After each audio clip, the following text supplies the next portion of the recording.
Have you ever been told by family that your greatest gift would be to disappear?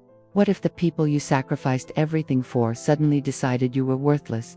I'm Victoria Sterling, and 3 years ago, I sold my dream Victorian mansion to give my son $113,100 for his house down payment. Last weekend, my daughter-in-law Scarlett looked me in the eye and said the best wedding gift I could give was to vanish from their family forever.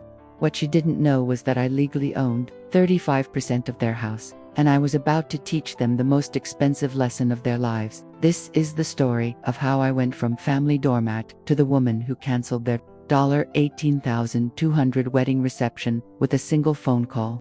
And it's just the beginning of their nightmare. Asterisk, the first red flag should have been when Scarlett refused to let me hang family photos in what she called the guest room. Never my room. Always the guest room. Because guests eventually leave. But standing in Ben's pristine kitchen in Westchester County at 8:47 p.m. on Friday night, watching my daughter-in-law adjust her $3,000 designer wedding dress for the 100th time, I realized this wasn't about photos or room designations. This was about power, control, and the systematic erasure of my place in the family I'd financially built from the ground up. The greatest gift you could give our family, Victoria, is if you just disappeared permanently. The words came out of Scarlett's mouth with the casual cruelty of someone commenting on the weather. Her smile that practiced perfection she'd learned from years of sorority life and country club events. Behind her, the wedding dress hung like a white specter against the custom cabinetry I'd helped select.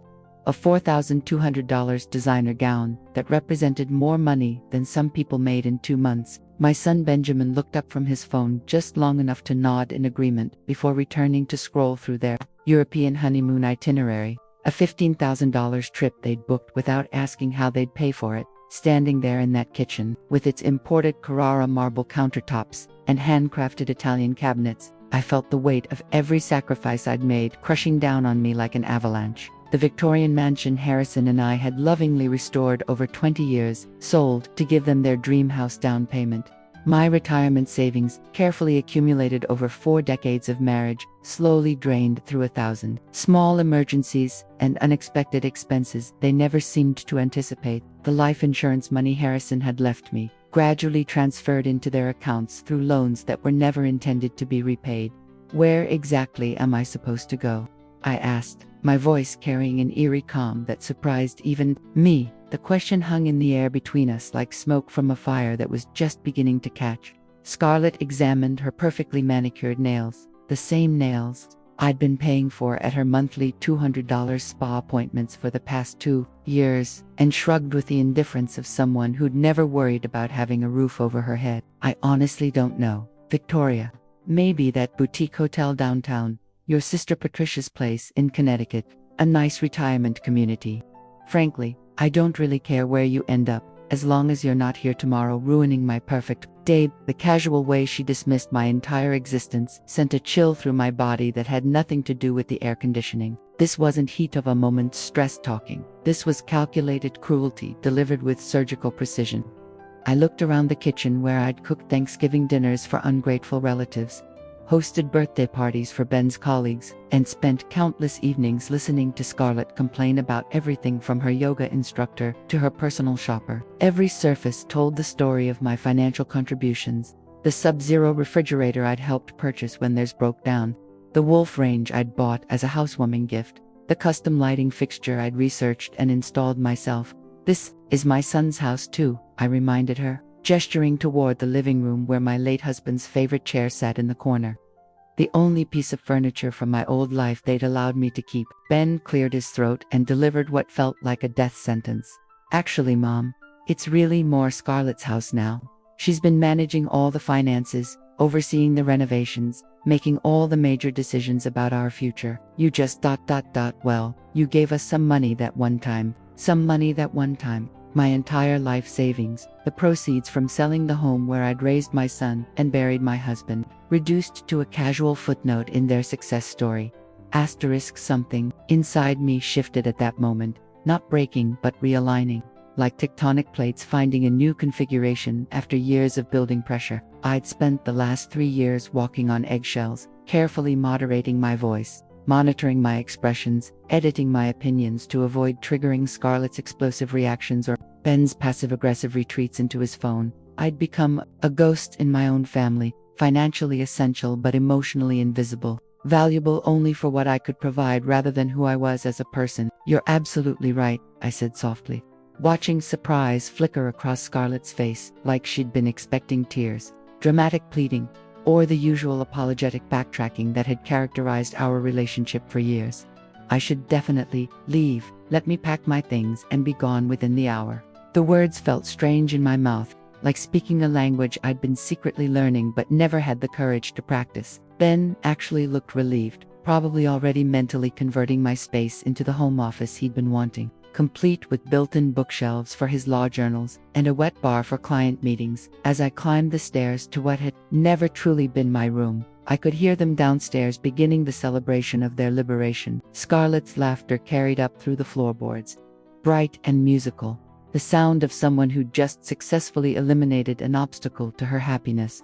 Ben's voice joined in, discussing potential contractors for the room renovation, timeline for furniture delivery, and whether they should go with a modern minimalist aesthetic or traditional country club sophistication. Neither of them mentioned feeling even a microscopic amount of guilt about discarding the woman who'd made their entire lifestyle financially possible. I sat on the edge of the bed Harrison and I had shared for the last 6 months of his life, looking at the photographs on the nightstand that documented a 43-year marriage built on mutual respect, genuine affection, and shared sacrifice. Harrison had never once made me feel unwanted in my own home, never treated my opinions as inconvenient noise, never reduced my contributions to dismissive footnotes in someone else's story. "Don't worry, sweetheart," I whispered to his photograph, my voice stronger than it had been in months. "I'm not going down without a fight." Packing my suitcase felt like dismantling evidence of my own erasure. The clothing Scarlett had deemed age-appropriate and suitable for family gatherings. The jewelry I'd stopped wearing because it was too flashy for someone my age. The books I'd hidden because Scarlett found my reading habits intellectually intimidating and somehow threatening to the household harmony. Each item told the story of how I'd systematically diminished myself, shrinking my personality to fit into the increasingly narrow space they'd allocated for my existence. But as I folded my clothes with deliberate precision, my mind began working with a clarity I hadn't experienced since Harrison's death. 3 years of financial records, legal documents, and contractual obligations started arranging themselves in my memory like pieces of a complex puzzle I was finally ready to solve. Eleanor Blackstone hadn't just been my attorney. She'd been my protection, anticipating exactly this scenario and constructing legal safeguards that Scarlett and Ben had been too arrogant to properly understand. The thought of what was coming next filled me with something I hadn't felt in years. The electric anticipation of taking control of my own narrative, sitting in my Tesla Model S Plaid outside their house. No, outside the house my money had purchased. I pulled out my phone with hands that had stopped shaking entirely. The evening air carried the scent of honeysuckle from their carefully maintained garden. The same garden I'd spent weekends helping to design and plant while they relaxed inside planning their next expensive adventure. Through the kitchen window, I could see Scarlett showing off her wedding dress to someone on FaceTime, probably her mother or one of her sorority sisters, gesticulating wildly and laughing like she didn't have a care in the world. Eleanor Blackstone answered on the first ring despite it being 9:30 on a Saturday evening, her voice carrying the alert professionalism of someone who'd been expecting this call for months. "Victoria, please tell me everything's all right." The genuine concern in her tone almost shattered my newfound composure, but I managed to recount the entire evening without my voice breaking even once. Scarlett's ultimatum delivered with surgical precision, Ben's casual dismissal of my contributions, their complete inability to show even basic gratitude for the woman who'd bankrolled their lifestyle. "Victoria, I've been worried about this exact scenario," Eleanor said, and I could hear her typing furiously in the background, probably pulling up files and cross-referencing the complex legal framework she'd constructed to protect my interests. "The way they've been treating your investment as a gift rather than what it legally represents has been concerning me for months. Do you remember signing those additional co-ownership documents I insisted on when you first expressed concerns about their spending habits?" My heart began racing as fragmented memories started piecing themselves together like a jigsaw puzzle I'd forgotten I was working on. The documents had seemed like tedious paperwork at the time. Just another stack of legal forms that Eleanor insisted were standard protection protocols for large family loans. I'd signed them dutifully, while Ben and Scarlett waited impatiently in the lawyer's reception area, eager to get to their celebratory dinner at the country club. Scarlett had complained about the delay, saying she had a hair appointment she couldn't miss, and Ben had kept checking his watch and making pointed comments about billable hours.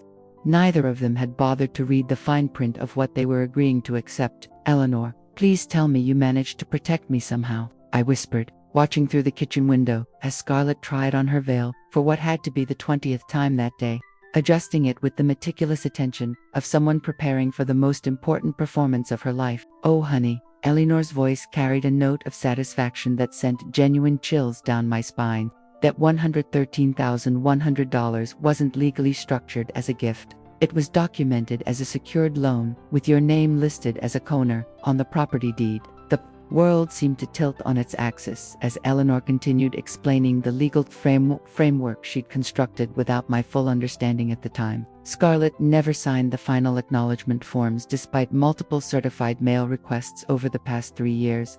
She kept saying she'd get to them when she had time, but she never followed through. In the eyes of the law, you own 35% of that house. Victoria, the mortgage company has you listed as a co-borrower. The deed clearly shows your ownership stake, and everything is completely legal and binding.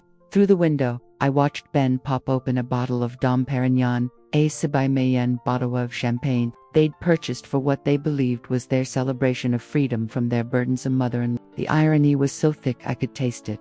They were toasting their independence while sitting in a house I legally owned a significant portion of, drinking champagne they'd bought with money that should have been going toward the household expenses I'd been subsidizing for years. "Eleanor," I said, my voice gaining strength with each word as the full scope of my legal position became clear. "Hypothetically speaking, what would happen if I decided to exercise my rights as a co-owner and force a sale of this property?" The silence on the other end stretched just long enough for me to watch Scarlett and Ben clink glasses and toast their future, completely oblivious to the conversation that was about to fundamentally alter the trajectory of their lives in ways they couldn't even begin to imagine. "Well, as a legal co-owner with 35% equity," Eleanor explained with the precise tone of someone who'd been waiting years for this exact conversation, "you'd have every right to force a sale of the property.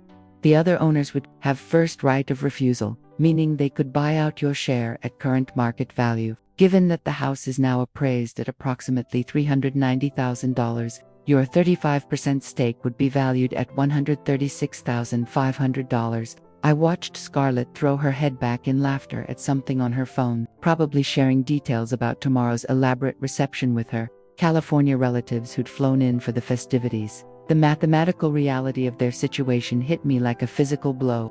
Ben and Scarlett had been living in a house worth nearly $400,000 on a combined income that barely justified a $200,000 mortgage. Without my constant financial supplementation, the grocery money I slipped to Scarlett during shopping trips, the utility bills I paid online when they were temporarily short, the car insurance payments I covered when their budget got tight, the emergency home repairs I funded without question. They'd been drowning financially while maintaining the elaborate illusion of upper-middle-class affluence. And if they couldn't afford to buy me out at market value, I asked, though I already knew the answer based on their monthly financial chaos that I'd been quietly managing for the past 3 years. Their credit cards were maxed out from shopping expeditions and Ben's expensive hobbies. Their savings account contained exactly $847. Which I knew because I'd seen the statements when I helped them organize their tax documents. Their monthly expenses exceeded their income by nearly $2,000. A gap I'd been bridging through what they'd convinced themselves were gifts rather than loans. "Then the property would go on the market," Eleanor replied matter-of-factly, "and proceeds would be distributed according to ownership percentages. You'd receive your $136,500. And they'd have approximately $253,500 to find new housing within their actual budget range." The casual way she delivered this financial death sentence made me realize that Eleanor had been anticipating this exact scenario since the day I'd first mentioned Ben and Scarlett's mounting financial difficulties. I pulled out my phone and began scrolling through my banking app. reviewing 3 years of financial transfers that told the story of their systematic exploitation of my generosity. $2,300 for Scarlett's emergency dental work that their insurance somehow didn't cover. $4,800 for Ben's car repairs when his Porsche Cayenne needed a new transmission. $1,200 for their emergency weekend getaway to the Hamptons when Scarlett was too stressed about wedding planning. $3,600 for home improvements they'd described as urgent, but turned out to be purely cosmetic upgrades to impress their friends. The emergency loans alone totaled $48,100 over 3 years, none of which had been repaid despite their repeated promises to pay me back as soon as things stabilized. Combined with the $113,100 house down payment, I'd given them $161,200, more than most families earned in 3 years. And for what? The privilege of being treated like an inconvenient houseguest in a home I'd made financially possible, dismissed as negative energy when I expressed any opinion, and ultimately told to disappear permanently from the family I'd been supporting. "Eleanor, I need you to prepare a notice of intent to sell," I said, my voice carrying a steel resolve that surprised even me. I want it delivered first thing Monday morning, along with a complete financial accounting of my investment in this property. Through the window, Ben had joined Scarlett in the kitchen, and they were now both on their phones, probably coordinating last-minute wedding details with their army of vendors and service providers, all of whom expected to be paid with money they didn't actually have. After hanging up with Eleanor, I sat in the gathering darkness outside the house that would soon be listed for sale, watching the people who'd taken my generosity for granted celebrate their perceived victory over the woman they'd sit ground down for 3 years. But I had one more call to make, and this one was going to hurt them in ways they couldn't even imagine yet. I dialed the number for Millbrook Estate Country Club, where their reception was scheduled for tomorrow afternoon, complete with a 5-course dinner for 200 guests, a live jazz quartet, and those ridiculous life-sized swan ice sculptures Scarlett had insisted upon despite my gentle suggestion that they were perhaps excessive. "Millbrook Estate Country Club, this is Jennifer speaking. How may I assist you this evening?" The voice was professionally cheerful, probably used to handling last-minute wedding emergencies with practiced grace and diplomatic solutions. I took a deep breath, knowing that this phone call would detonate like a nuclear weapon in the middle of Scarlett and Ben's perfect fairy tale weekend, destroying years of planning and social positioning in a single conversation. "Hi Jennifer, this is Victoria Sterling. I need to speak with your catering manager about tomorrow's wedding reception for the Pemberton's Turling event." The words felt surreal as they left my mouth, like I was reading lines from a script for a movie where the downtrodden mother finally strikes back against her ungrateful family. "Oh, Mrs. Sterling, how wonderful to hear from you. The wedding is tomorrow, isn't it? Everything is absolutely beautiful. The flowers arrived this afternoon, and they're stunning. What can I help you with tonight?" Jennifer's enthusiasm made what I was about to do feel even more devastating, but I pushed forward with the cold determination of someone who'd finally reached the point where other people's comfort mattered less than my own dignity. "I'm afraid there's been a significant change of plans that I need to discuss with you immediately. I need to cancel the entire reception." The silence on the other end of the line stretched long enough for me to watch Scarlett practice her first dance moves alone in the kitchen while Ben filmed her with his phone, both of them giddy with anticipation for tomorrow's festivities. "Cancel? But ma'am, the event is less than 18 hours away. The flowers have been arranged throughout the ballroom. The food is being prepared in our kitchens as we speak, and we have a full staff of 30 people scheduled to work tomorrow afternoon and evening." Jennifer's voice carried the barely controlled panic of someone whose Saturday evening had just become exponentially more complicated. "I understand completely, and I'm prepared to pay all applicable cancellation fees and any additional costs for the inconvenience," I replied, my voice steady as granite despite the magnitude of what I was doing. "However, I am the person who signed the catering contract and provided the credit card authorization for all charges. I believe that gives me the legal right to make changes to the event, regardless of the timing." The sound of papers rustling came through the phone as Jennifer obviously scrambled to verify my claims while probably gesturing frantically to supervisors and managers who were being pulled into this unprecedented crisis. "Let me just check our records. Yes, you're absolutely correct. The contract is indeed under your name with your payment information, but surely you'll want to discuss this with the bride and groom first." This seems like the kind of major decision that should involve the happy couple, especially given the short notice and the number of guests who are expecting to attend. Through the window, I could see Ben pouring another glass of champagne while Scarlett had moved on to trying on different jewelry combinations with her wedding dress, both of them blissfully unaware that their reception was about to vanish into thin air. "No discussion necessary," I said with the calm authority of someone who'd finally stopped caring about keeping peace at any cost. The happy couple made it very clear this evening that my involvement in their lives is no longer welcome or appreciated. I'm simply honoring their request by removing my financial support from tomorrow's celebration and all future family events. Jennifer tried one more diplomatic approach, suggesting that perhaps this was just pre-wedding stress and family tensions that could surely be worked out with some conversation and compromise, but I remained absolutely unmoved. 20-8 minutes later, I was checking into the Grand Heritage Hotel downtown, a 5-star establishment where the concierge knew my name and the staff treated me with the respect I'd forgotten I deserved. My suite overlooked the city lights of Westchester County, a view that reminded me there was a whole world beyond Ben and Scarlett's manufactured drama. I ordered room service, lobster, thermidor, and a bottle of Chateau Margaux that cost more than their monthly grocery budget, and settled in to wait for the inevitable explosion. That my phone remained blissfully silent until 11:47 p.m., when it suddenly erupted with the most panicked call I'd ever received in my 68 years of life. "What did you do?" Scarlett's voice screeched through the phone with such intensity that I had to hold it away from my ear to protect my hearing. The sound was pure animal panic, the vocal equivalent of someone realizing their house was on fire with no way to escape. "I honored your request," I said calmly, muting the television in my luxurious hotel suite and settling back against the Egyptian cotton pillows that cost more per thread than their monthly car payment. "You wanted me to disappear permanently from your family, so I disappeared, along with my financial support for tomorrow's reception and all future family obligations." The sound of Scarlett's breathing became increasingly erratic as the reality of the situation began to sink into her champagne-addled brain. "The country club called," she managed to choke out between sobs. "They said you canceled our entire reception. Victoria, there are 200 people expecting dinner tomorrow. My family flew in from California. Ben's law partners are coming. Everyone from the country club will be there. This will destroy our reputation permanently." The way she said our reputation like it was a tangible asset that could be damaged and devalued revealed exactly how she viewed their social standing versus my role in their lives. "I'm sure that does present quite a logistical challenge," I replied with the serene detachment of someone who'd finally stopped absorbing other people's emergencies as personal crises requiring my immediate financial intervention. "Perhaps you should have considered the consequences before telling me to disappear from your family."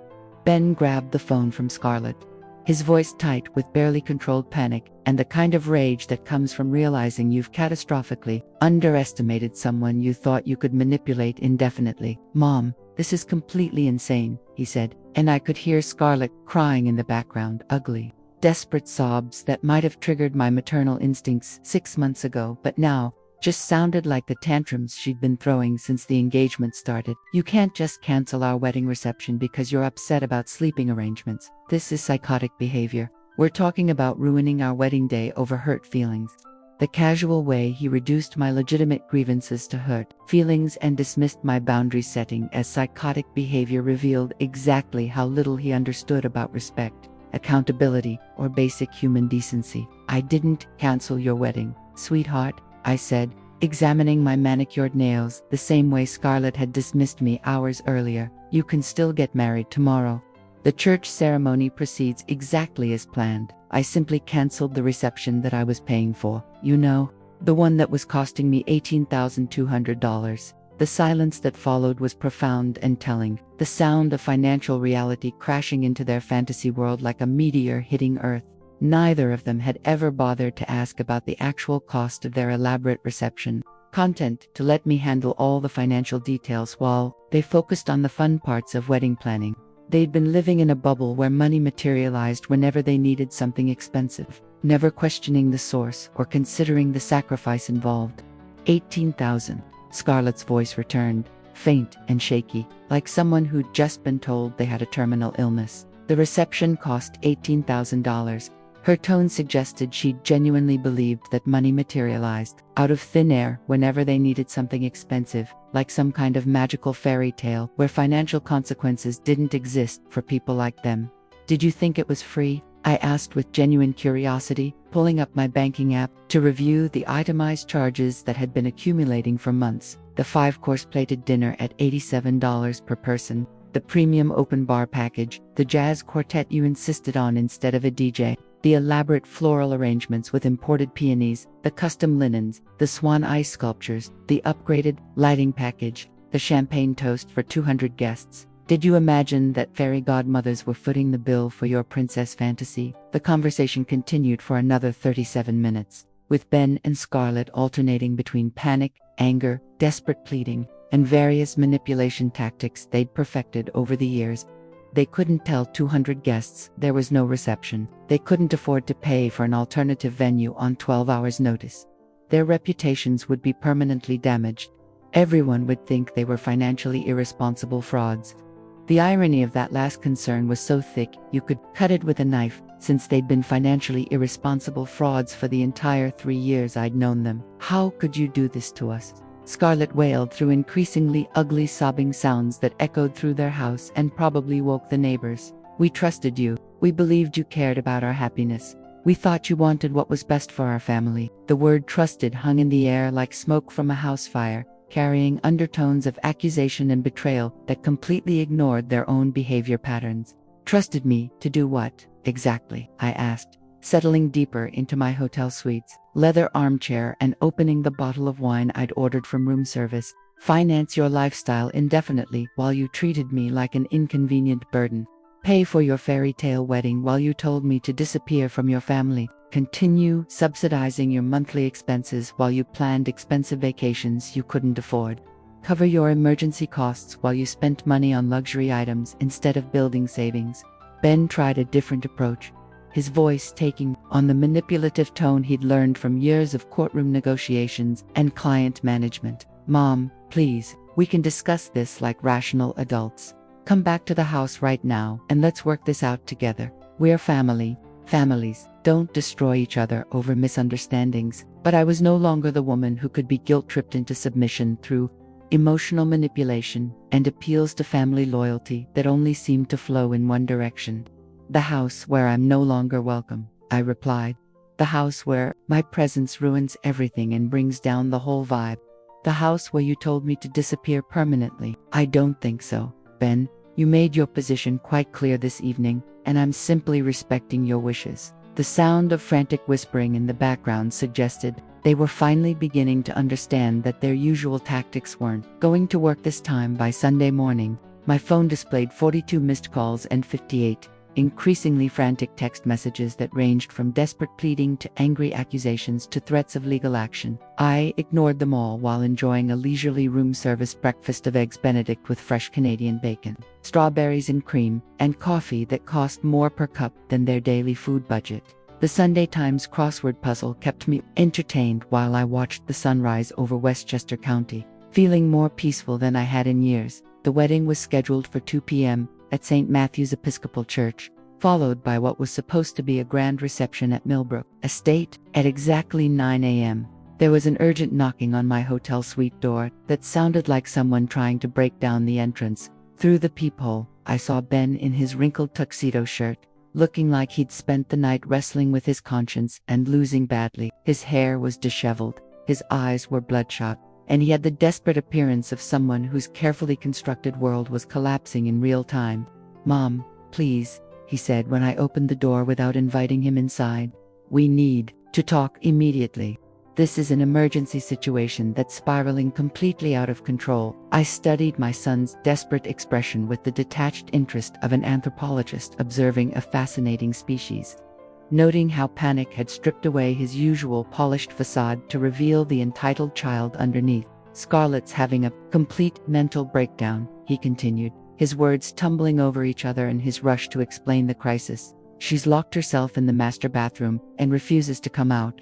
She's been throwing things and screaming for hours. Her mother, Catherine, is threatening to fly back to California this morning. Her bridesmaids are in full panic mode. The whole wedding is falling apart, and it's all because of what you did." I stepped aside and gestured for him to enter my suite, deciding it was time for some long overdue education about consequences, accountability, and the difference between punishment and natural outcomes. "Sit down, Benjamin," I said, using his full name for the first time in years. Something in my tone made him obey immediately, sinking into the suite's leather armchair while I remained standing, looking down at my 42-year-old son, who was finally beginning to understand that actions have consequences. "This isn't about sleeping arrangements," I began, my voice carrying the weight of 3 years of accumulated frustration and disappointment. "This is about respect, gratitude, and treating the person who made your lifestyle possible like a human being instead of a convenient ATM that never requires deposits, only withdrawals." Ben opened his mouth to interrupt, but I held up a hand to silence him. For once in our relationship, he was going to listen instead of talk. "We've always treated you well," he protested weakly, but his voice lacked conviction even as he said it. "Have you?" I asked, settling into the chair across from him and pulling out my phone to scroll through 3 years of one-sided communication. "When was the last time you called just to ask how I was doing? When was the last time you invited me somewhere because you wanted my company, not because you needed my help or money? When was the last time you remembered my birthday without Facebook reminding you?" The silence that followed was deafening, broken only by the sound of Ben's phone buzzing with what were undoubtedly increasingly frantic messages from Scarlett and her bridesmaids. I pulled out a folder I'd had delivered to my hotel room by Ellen, assistant, containing 3 years of meticulously documented financial records that told the story of their systematic exploitation of my generosity. "In the past 3 years alone," I began, spreading bank statements across the coffee table between us like evidence in a criminal trial. "I've given you and Scarlett exactly $161,200. That's more than most families earn in 3 years of full-time employment. Would you like me to break down where that money went?" Ben's face went progressively wider as I detailed each transfer, each emergency loan, each unexpected expense that had somehow become my responsibility. The house down payment was $113,100, money I obtained by selling the Victorian mansion your father and I spent 20 years restoring together. I continued, watching him flinch at each number. Then there were the monthly supplements, $2,300, for Scarlett's emergency dental work that your insurance mysteriously didn't cover. $4,800 for your Porsche repairs because you couldn't be bothered to maintain it properly. $1,200 for your weekend in the Hamptons. $3,600 for home improvements you described as urgent but turned out to be purely cosmetic upgrades. The list continued for another 10 minutes. A relentless catalog of financial dependency disguised as family emergencies, car insurance payments when their budget got tight, utility bills when they'd spent their money on restaurants and entertainment, grocery money when Scarlett's shopping sprees left them short on food budget, medical bills that could have been avoided with preventive care, home repairs that resulted from neglect rather than normal wear and tear. "We were always planning to pay you back," Ben said weakly, but we both knew it was a complete fabrication. They'd been shopping for a new BMW X7 that cost more than some people's annual salaries. They'd booked a European honeymoon that would cost $15,000 for 2 weeks of luxury travel. Scarlett had been talking about redecorating the entire house with an interior designer from Manhattan. Repaying me had never entered their financial calculations, because they'd convinced themselves I was obligated to support them indefinitely. When I asked simply, "When exactly were you planning to pay back $161,200? You both earn good salaries, but you spend more than you make every single month. Your credit cards are maxed out. Your savings account contains less than $1,000. You're living paycheck to paycheck while maintaining a lifestyle that requires twice your actual income. The only reason you're not bankrupt is because I've been subsidizing your expenses for 3 years." Ben slumped forward, head in his hands, finally confronting the mathematical reality of their financial situation. "What do you want from me, Mom? What do you need me to say? That we've been irresponsible? That we've taken advantage of your generosity?" "Fine," I admitted, "but destroying our wedding day isn't going to solve anything. It's just cruel revenge." The casual way he characterized my boundary setting as cruel revenge confirmed everything I'd been feeling about our relationship. "No, Michael, I'm protecting myself by stopping a pattern of financial abuse, His head snapped up at the words financial abuse, his lawyer training kicking in despite his emotional state. Financial abuse? That's ridiculous. We're family. You wanted to help us, did I asked, pulling out my phone to show him a text thread from 6 months ago where he'd written, "Mom, we really need help with the mortgage this month. Been stressed and did some shopping to feel better. Can you cover $2,400? We'll pay you back by Christmas. Promise." Christmas had come and gone without a word about repayment. Or did you condition me to believe that my only value to this family was monetary? I showed him another text. Emergency. Car broke down, and we need $4,800 for repairs. Can you wire money today? Scarlett's freaking out about missing her yoga retreat if we can't get this fixed. The yoga retreat had cost $3,200 for a weekend in the Berkshires. They'd prioritized a luxury spa experience over car maintenance, then expected me to fund the consequences of their poor planning. You've trained me to expect crumbs of affection in exchange for major financial contributions. I continued, scrolling through months of one-sided conversations where they only contacted me when they needed money. You've made me feel guilty for having needs and expectations while you take everything I offer for granted. Ben was reading the texts over my shoulder, and I could see recognition dawning in his eyes. Yesterday, Scarlett told me the best gift I could give your family was to disappear permanently, and you agreed with her. After everything I've done, everything I've sacrificed, you both agreed that I should vanish from your lives. I leaned forward so he had to look at me directly. You know what? You're going to get exactly what you asked for. What does that mean? He asked, though something in his voice suggested he was beginning to understand that this conversation was about more than just the cancelled reception. I smiled, and it wasn't a kind smile. It was the expression of someone who'd been backed into a corner and had finally decided to fight back with everything they had. It means you better figure out how to pay for your own lifestyle from now on. It means you better hope Scarlett's parents are feeling generous about wedding emergencies, and it means you better start looking at apartments because the house situation is about to become extremely complicated. His face went completely pale as the implications of my words began to sink in. What are you talking about? But even as he asked the question, I could see him mentally reviewing the legal documents he'd signed 3 years ago. The ones Eleanor had insisted were standard protection protocols that he'd dismissed as lawyer paranoia. I'm talking about the legal documents you never bothered to read before you accepted my $113,100 down payment. I pulled out the property deed that Eleanor had delivered to my hotel that morning, along with the co-ownership agreement that Scarlett had never bothered to sign despite multiple requests, the ones that make me a legal co-owner of your precious house. Ben stared at the documents like they were written in ancient Greek, his lawyer brain slowly processing what he was seeing. You can't own part of our house, he said weakly. We bought it. We live there. We make the mortgage payments. The desperation in his voice was almost pitiable. With my $113,100 down payment, yes. Did you think that money just evaporated into the ether? I spread the documents across the coffee table so he could see the official seals, the notarized signatures, the legal language that established my 35% ownership stake. But Scarlett would have had to sign something, he protested, grasping for any loophole that might save them from this nightmare. Scarlett was supposed to sign the acknowledgement forms.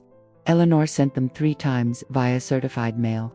She kept saying she'd get to them when she had time, but she never returned them. The law doesn't require her signature to establish my ownership stake, only to acknowledge it. Ben was now shaking, either from anger or fear, probably both. You planned this. You've been planning this whole manipulation for 3 years. The accusation hung in the air between us, heavy with desperation and disbelief. Oh, sweetheart, if I'd been planning this, don't you think I would have pulled the trigger before spending $18,200 on a wedding reception for people who told me to disappear? The truth of that statement seemed to hit him like a physical blow. I'd continued supporting them financially, right up until the moment they decided I was disposable. If I'd been scheming for revenge, I would have stopped the money flow months ago rather than continuing to enable their lifestyle while they planned my exile. So what happens now? Ben's voice was small and defeated, like a child who'd just realized that actions have consequences and adults don't always clean up your messes for free. Now you have a choice, I said, enjoying the way the word choice made him flinch since he'd spent 3 years assuming he could make unilateral decisions about my involvement in their lives. You can buy out my 35% share at current market value, which would be approximately $136,500. Or we can put the house on the market and split the proceeds according to ownership percentages. The mathematical reality of their situation was stark and unforgiving. Their combined savings account contained less than $1,000. Their credit cards were maxed out. Their monthly expenses exceeded their income by nearly $2,000, even with my subsidization. "We can't afford to buy you out," Ben admitted, his voice barely above a whisper. "The house is worth $390,000 now. 35% of that is over $130,000. We don't have that kind of money. We don't have any money." The confession felt like watching someone admit they had a terminal illness, painful but necessary for moving forward with treatment. "No, you don't have the money," I replied matter-of-factly. "I've been tracking your finances for 3 years, remember? Your household budget is a mathematical impossibility without external support." I pulled out my laptop and opened a spreadsheet I'd been maintaining that documented their monthly cash flow with obsessive precision. "Your combined monthly income is $8,200 after taxes. Your mortgage payment alone is $2,400. Add in car payments for the Porsche and the BMW, credit card minimums, utilities, insurance, groceries, and Scarlett's various subscriptions and memberships, and you're spending approximately $10,800 per month. That's the $2,600 monthly deficit that I've been covering through what you've convinced yourselves were gifts." Ben was studying the spreadsheet with the horrified fascination of someone seeing their own financial autopsy. Every number was accurate, every category documented with bank statements and receipts. The evidence of their financial irresponsibility was overwhelming and undeniable. "How do you know all this?" he asked, though I think he already suspected the answer. "Because I've been making up the difference for 3 years. Ben, did you think the money fairy was leaving cash under your pillow every month? Every time you were short on mortgage payments, I covered it. Every time your credit cards reached their limits, I paid them down. Every time you had an emergency expense, I funded it." The hotel room phone rang, interrupting our financial reckoning. I answered it while Ben sat there processing his new reality, probably calculating and recalculating the numbers in his head, hoping to find some mathematical error that would save them from this disaster. "Mrs. Sterling, this is Jennifer from Millbrook Estate Country Club.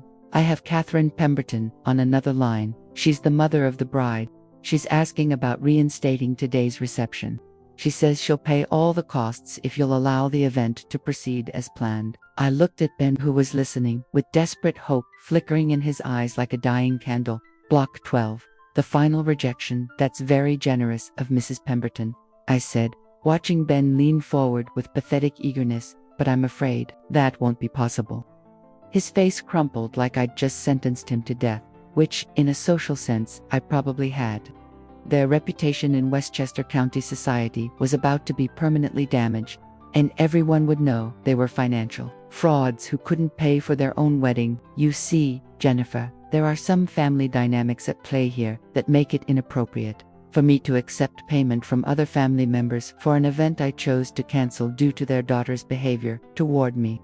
I maintained eye contact with Ben while delivering this death blow to their last hope of salvaging their wedding reception. "I understand completely. Mrs. Sterling, should I tell Mrs. Pemberton that the cancellation stands?" Jennifer's voice carried the professional neutrality of someone who'd probably witnessed many family dramas play out through country club events. "Yes, please. And Jennifer, please send my final bill to this hotel address.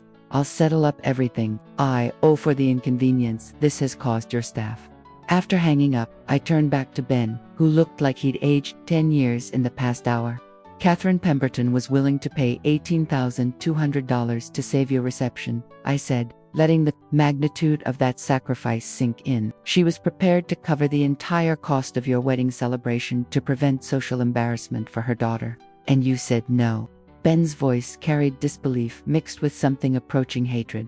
"Why would you do that? It wouldn't have cost you anything. Catherine would have paid for everything."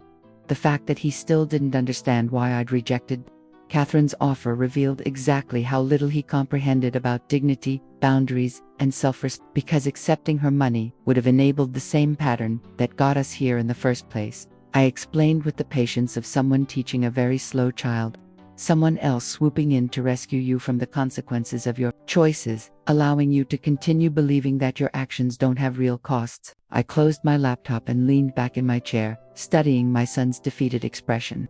When you talk to Scarlett about our new arrangement, I continued, make sure she understands something very important.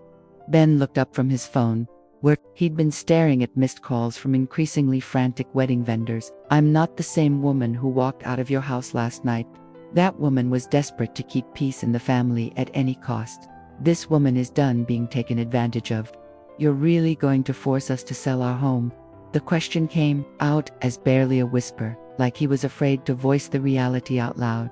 I'm going to exercise my legal rights as a co-owner of the property, I corrected. What you do with that information is entirely up to you, but I'd suggest you start looking at apartments in your actual price range.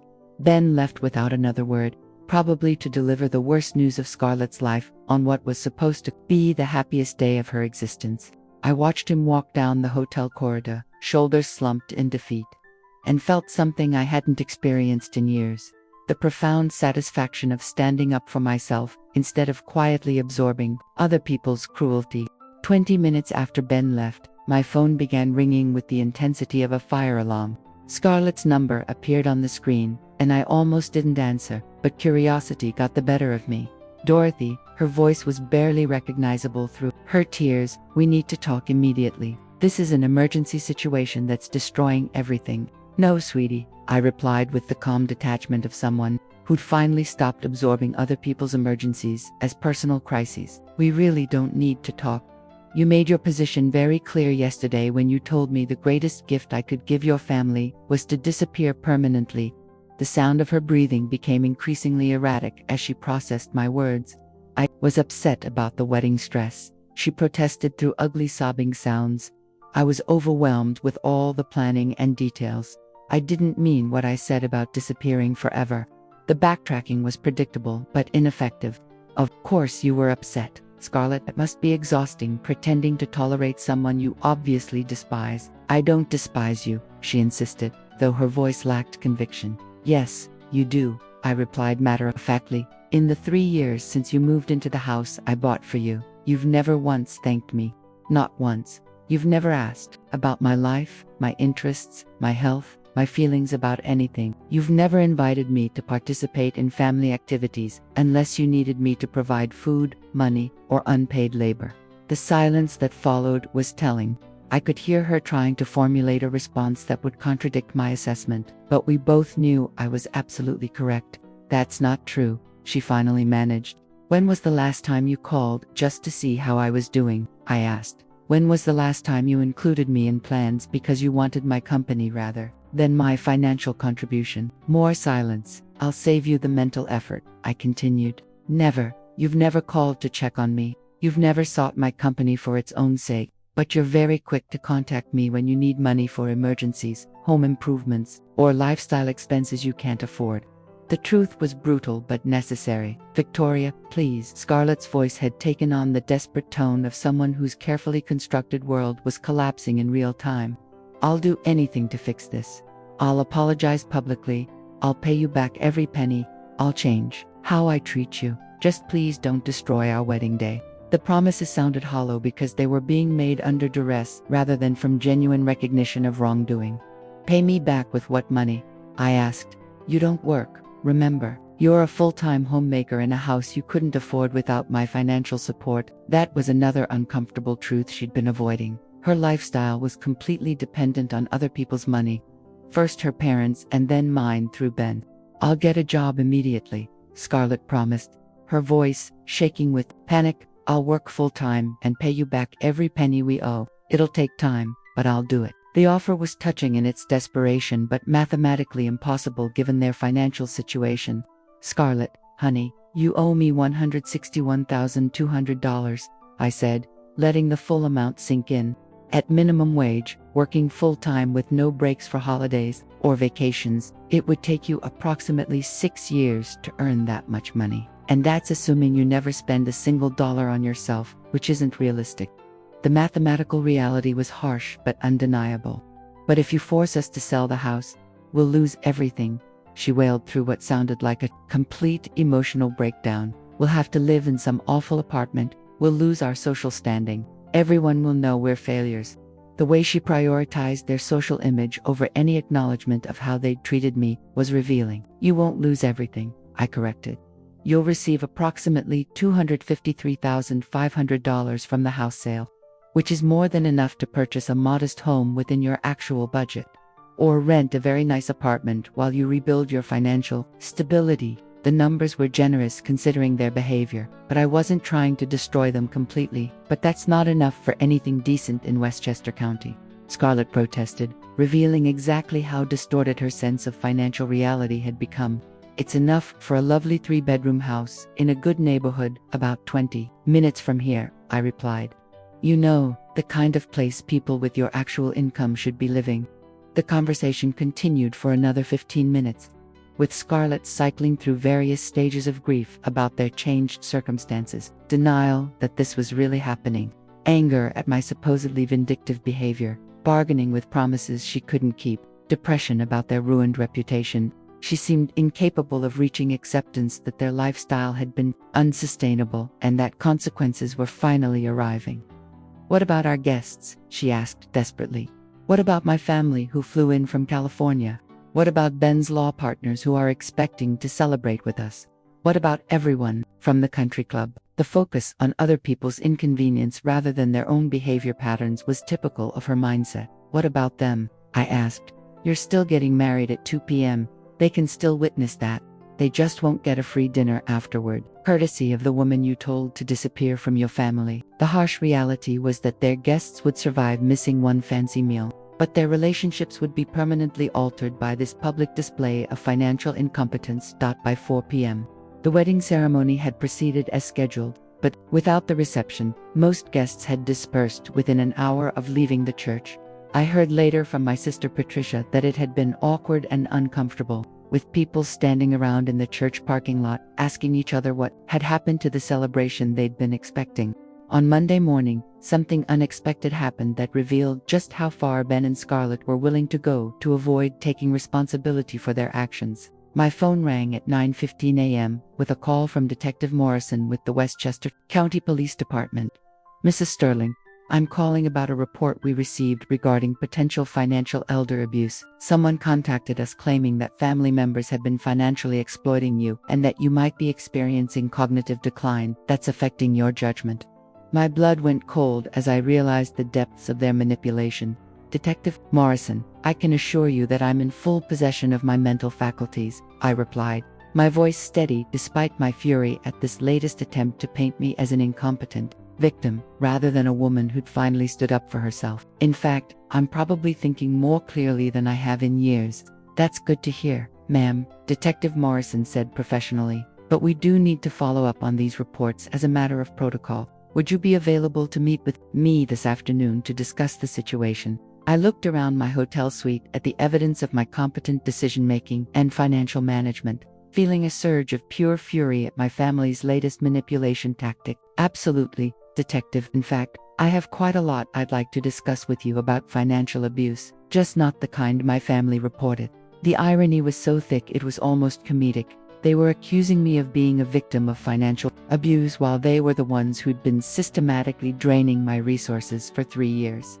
Detective Morrison was younger than I'd expected, maybe 45, with intelligent eyes and the kind of patient demeanor that probably served him well in family disputes involving money and power dynamics. We met at the police station, and I'd brought my entire financial documentation file in 3 thick binders that told the complete story of my relationship with Ben and Scarlett. Mrs. Sterling, I want to start by saying that the person who called us seemed genuinely concerned about your welfare, Detective Morrison began diplomatically. However, after reviewing your documentation and speaking with you, it's clear that you're mentally competent and financially savvy. In fact, you appear to be the victim rather than the perpetrator in this situation. I spread my bank statements across his desk like evidence in a criminal trial. showing him 3 years of systematic financial extraction disguised as family emergencies. Check after check, wire transfer after wire transfer, credit card payment after credit card payment, a pattern of financial dependency that looked exactly like what it was: exploitation of an elderly widow by her own family members. "This is substantial financial manipulation," Detective Morrison said carefully as he examined the papers. "The pattern of dependency, the emotional manipulation to secure funds, the lack of repayment despite promises, this meets several criteria for financial elder abuse." Hearing a law enforcement professional validate my experience was both vindicating and heartbreaking. I played Detective Morrison the voicemail Scarlett had left at 3 a.m. on Sunday morning, her voice slurred with wine and hysteria. "Victoria, this is completely insane behavior. Normal people don't destroy their families' lives over hurt feelings. We're worried about you. Maybe you need to see someone professional. Get some psychological help. Ben thinks you might be having some kind of mental breakdown." Detective Morrison listened to the entire message, taking notes about the gaslighting tactics and attempts to paint my boundary setting as mental illness. "Has there been any history of cognitive issues, Mrs. Sterling?" he asked professionally. "None whatsoever," I replied. "I manage my own finances, maintain my own household, drive myself places, and make complex legal decisions with my attorney. The only thing that's changed is that I stopped letting them take advantage of me." I showed him the house documents Eleanor had prepared, proving that I was a legal owner of their property and that everything I was doing was within my rights as an investor protecting her assets. "My lawyer can verify that I'm acting competently and legally in all my financial decisions," I added. "The wedding cancellation was my right as the person paying for the event, and the house situation involves protecting my legitimate ownership stake." We talked for another 30 minutes, with Detective Morrison being thorough but fair in his assessment of the situation. By the end of our meeting, he seemed satisfied that I was mentally competent, financially responsible, and actually the victim of the exploitation I'd reported. "Mrs. Sterling, I'm going to close this case as unfounded regarding any abuse against you," he said, making notes in his file. "However, I do want to provide you with some information about elder financial abuse resources, and I want you to know that if this pattern of manipulation continues, you have legal recourse." The validation from law enforcement felt like a weight lifting off my shoulders. As I drove away from the police station in my Tesla, my phone rang with another call from Ben. "Mom, the police called. They said they're not pursuing the welfare check investigation." His voice carried disappointment, mixed with barely controlled panic, like someone whose last hope had just been crushed. "That's because I'm not the one being financially abused in this relationship, sweetheart," I replied calmly. "The detective was very interested in my documentation of how you and Scarlett have been systematically draining my resources for years while giving me nothing but disrespect in return." The silence that followed suggested he was finally beginning to understand the legal implications of their behavior. "Are you threatening us with criminal charges?" Ben asked, his lawyer training kicking in despite his emotional state. "I'm informing you that your manipulation tactics aren't working anymore," I replied, "and that law enforcement has confirmed I'm acting within my legal rights as a owner of your property and someone who's been financially exploited by family members." "Mom, please." Ben's voice took on the desperate tone of someone whose world was crumbling faster than they could manage the crisis. "Can we just sit down and talk about this like adults? Maybe we can work out some kind of arrangement that works for everyone." The request for negotiation was progress, but I was no longer the woman who could be manipulated through appeals to family harmony. "We can talk," I agreed, "but not at the house I co-home, and not until Scarlett apologizes sincerely for her behavior, not just because she's facing consequences." I was learning to set boundaries and stick to them regardless of their emotional manipulation tactics. "She's sorry," Ben said quickly. "She's been crying for 3 days straight. She understands she made a mistake." But I'd heard this song before, and I was no longer interested in accepting apologies made under duress, rather than from genuine recognition of wrongdoing. "Has she?" I asked, skeptically, because the voicemail she left me at 3 a.m. suggested she thinks I'm mentally ill rather than justifiably angry about being told to disappear from my own family. The gaslighting attempt had backfired spectacularly, but it revealed their true opinion of my mental capacity and decision-making ability. "Where do you want to meet?" Ben asked, his voice resigned to accepting my terms rather than trying to dictate the conditions of our interaction. Eleanor Blackstone's office, I replied. Tomorrow, at 2 p.m., bring Scarlett and bring a realistic proposal for how you're going to handle the house situation and your outstanding debts to me. A proposal?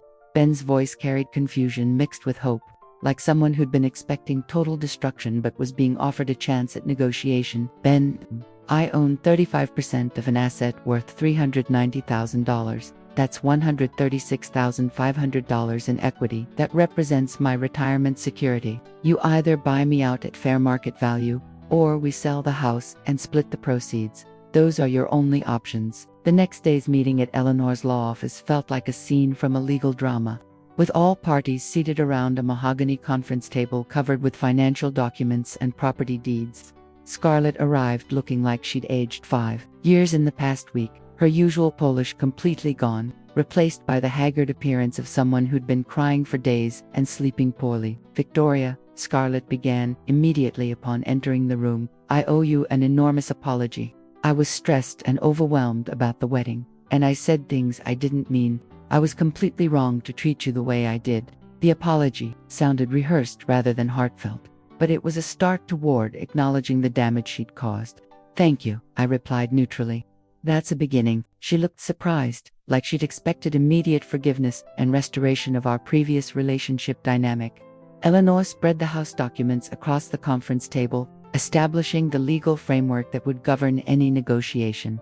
Let's review the facts, Eleanor said in her crisp, professional tone. Victoria provided $113,100 for the down payment. The mortgage shows her as a co-borrower. The deed lists her ownership at 35%. All documentation is legally binding and properly filed with the county recorder's office. Ben and Scarlett studied the papers like they might magically change if they stared hard enough. We had no idea about the ownership stake, Ben said weakly, though we all knew that was because Scarlett had never bothered to sign the acknowledgement forms that Eleanor had sent repeatedly. You would have known if the required acknowledgement forms had been returned, Eleanor replied with professional diplomacy. I sent them via certified mail on 3 separate occasions over the past 3 years. Scarlett had the grace to look embarrassed, finally understanding that her procrastination had created this legal vulnerability. The question now is how we move forward constructively, I said, taking control of the conversation. I've prepared a proposal that takes into account both my legal rights and your financial limitations. They both leaned forward hopefully, probably expecting me to offer some generous compromise that would minimize their losses. Option 1. You buy out my 35% share at current market value, which is $136,500. You have 30 days to secure financing and complete the transaction. Scarlett's face went white as she processed the number, probably calculating how many years it would take them to accumulate that much money given their spending habits. Option 2. We put the house on the market immediately and split the proceeds. According to ownership percentages, after realtor fees and closing costs, you'd probably net around $175,000 to find new housing within your actual budget. The mathematical reality was harsh but fair, giving them enough money to start over if they were willing to live within their means. What about option 3? Scarlett asked desperately, still hoping for some magical solution that would let them keep their lifestyle without consequences. There is no option 3, I replied firmly. Those are your choices. Buy me out or sell the house. I'm done subsidizing a lifestyle you can't afford while being treated like an inconvenient burden. Eleanor pulled out a calculator and ran the numbers for their benefit. If you sold today, after all costs and fees, Victoria would receive approximately $95,000 and you'd have $175,000 to purchase new housing. That's sufficient for a very nice home in a good neighborhood about 20 minutes from here. But that's not enough for anything decent in Westchester County. Scarlett protested, revealing how distorted her sense of housing costs had become. It's enough for a lovely 3-bedroom colonial with a 2-car garage and a nice yard, I replied. You know, the kind of house people with your actual income should be living in. Ben ran his hands through his hair, finally confronting the mathematical impossibility of their current lifestyle. Mom, is there any way we could work out a payment plan? Maybe pay you monthly until we've bought out your share. The question revealed he still didn't understand the fundamental problem with their financial management. At what interest rate, and with what collateral? I asked. You've already proven you don't honor financial agreements. You owe me $48,100 in emergency loans that you never intended to repay. Why would I trust you with another $136,500? The harsh reality of their track record made any payment plan arrangement completely unrealistic. Scarlett started crying again, but these tears seemed more genuine than her previous dramatic displays. This is going to destroy our lives completely, she said through genuine sobs. We'll lose our home, our social standing, our place in the community. Everyone will know we're financial failures. No, Scarlett, I replied with surprising gentleness. This is going to force you to live within your means for the first time in your adult life. That's not destruction, that's reality. The truth was harsh but necessary medicine for people who'd been living in a financial fantasy for too long. But what about our reputation? What about our credit rating?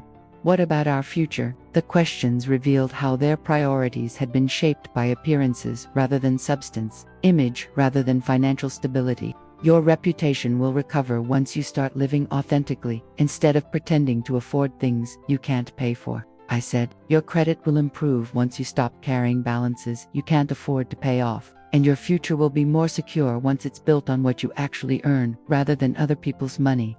Eleanor cleared her throat diplomatically. I need to advise you that Victoria has every legal right to force a sale of this property. She's being more than generous by offering these options and giving you 30 days to decide. The reminder of my legal position seemed to deflate their remaining resistance to accepting reality. How long do we have to make a decision? Ben asked, his voice carrying the weight of someone who'd finally accepted that their old life was over. 30 days from today, I replied. That should give you time to explore your financing options and start looking at housing within your budget range. As we prepared to leave Eleanor's office, Scarlett grabbed my arm with surprising desperation. Victoria, please, I know I hurt you terribly, but we're still family. Doesn't that count for something? Can't we find a way to work through this together? For just a moment, I saw the scared young woman behind the entitled facade, someone who'd never learned to handle real consequences for her actions. Scarlett, family is supposed to count for something, I replied, looking at her hand on my arm, and then at her face. That's exactly the point. Family members don't tell each other to disappear permanently. Family members don't treat each other like inconvenient burdens.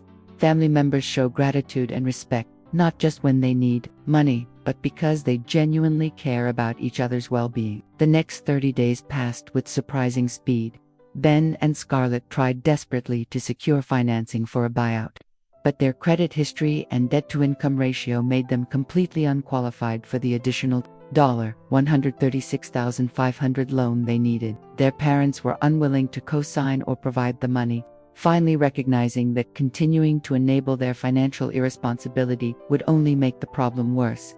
6 months later, I was sitting in my new apartment, a lovely 2-bedroom unit in a senior community with a pool, walking trails, and the kind of social activities I'd forgotten I enjoyed. The settlement had given me $95,000 in cash, plus the satisfaction of knowing I'd finally stood up for myself after years of being taken for granted.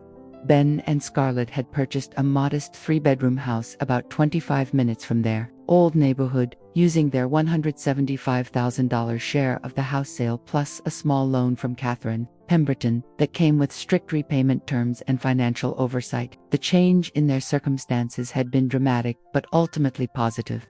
My phone rang with a call that would have seemed impossible 6 months earlier. Victoria, it's Scarlett.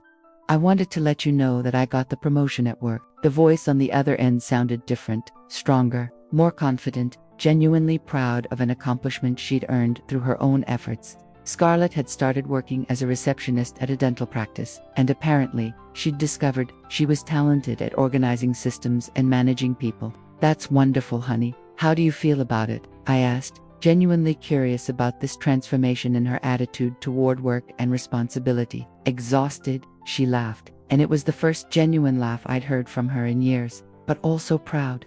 I never knew I was good at managing an office, creating efficient systems, dealing with difficult patients. I actually look forward to going to work most days. The change in her tone was remarkable. She sounded like someone who'd discovered her own capabilities. You always had organizational skills, I reminded her. You just never had to use them for anything more challenging than planning social events and shopping expeditions. There was a pause, and when she spoke again, her voice carried a note of genuine reflection. Victoria, I owe you a real apology. Not the panicked one from Eleanor's office, but a genuine acknowledgement of how terribly I treated you. The words carried weight this time, like they'd been carefully considered rather than spoken out of desperation. I was horrible to you for years. I treated you like a personal ATM and then got angry when you had feelings about it. I set down my coffee cup, surprised by how much her words affected me. For months, I'd been telling myself that I didn't need their apologies, that I was better off without their toxic gratitude. But hearing genuine remorse felt unexpectedly healing. What changed your mind? I asked, genuinely curious about the transformation in someone I'd written off as entitled and selfish. Having to work for money instead of just asking for it, Scarlett replied with startling honesty, realizing how hard it is to save even $200 when you're paying your own bills and covering your own expenses, understanding what you sacrificed to help us, and how casually we dismissed those sacrifices. Her voice carried genuine emotion rather than the manipulative tones I'd grown accustomed to hearing. And Ben, how is he adjusting to your new reality? I asked, curious about whether my son had learned anything from this expensive lesson in consequences and accountability. He's getting there slowly, Scarlett said with what sounded like affectionate exasperation. He still thinks you were too harsh, but he admits we needed major changes in how we handled money and relationships. We're actually talking more now, that we're not constantly stressed about finances we couldn't control. I looked out my apartment window at the community garden, where I'd volunteered to help with the spring planting. Tomorrow, I was having lunch with James, a retired professor who'd asked me out after we'd both laughed at the same joke during book club. At 68, I was finally learning what it felt like to be valued for who I was, rather than what I could provide financially. Scarlett, would you like to meet for lunch sometime? I asked, surprising myself with the invitation. Nothing elaborate, just a simple meal and conversation that isn't centered around money or family drama. The old Victoria would have immediately forgiven everything and rushed back into their lives. The new Victoria had learned to proceed with caution and clear boundaries. I'd like that very much, Scarlett replied, and her voice carried genuine warmth for the first time in our 3-year relationship. Whatever you're comfortable with. I know I have a lot of trust to rebuild, and I'm willing to do that work properly. This time, after we hung up, I sat quietly processing how different this conversation had felt from all our previous interactions. Scarlett had sounded like an adult taking responsibility for her actions rather than a child making excuses for her behavior. Maybe the lesson had finally taken root. My phone buzzed with a text from Catherine Pemberton. Heard about Scarlett's promotion. Thank you for not giving up on her completely. I texted back, thank you for not bailing her out when she needed to learn responsibility. Sometimes the kindest thing you can do for someone is let them face the consequences of their choices without rushing in to cushion the impact. Sometimes love means saying no when yes would enable destructive patterns, and sometimes the best gift you can give someone is the opportunity to discover their own strength and capabilities when no one else is there to solve their problems. I'd spent 3 years being their financial safety net, and in doing so, I'd robbed them of the chance to develop their own resilience and problem-solving skills. When I finally pulled that net away, they'd been forced to learn how to support themselves, not because they wanted to, but because they had to. Ben called 2 weeks later with his own update.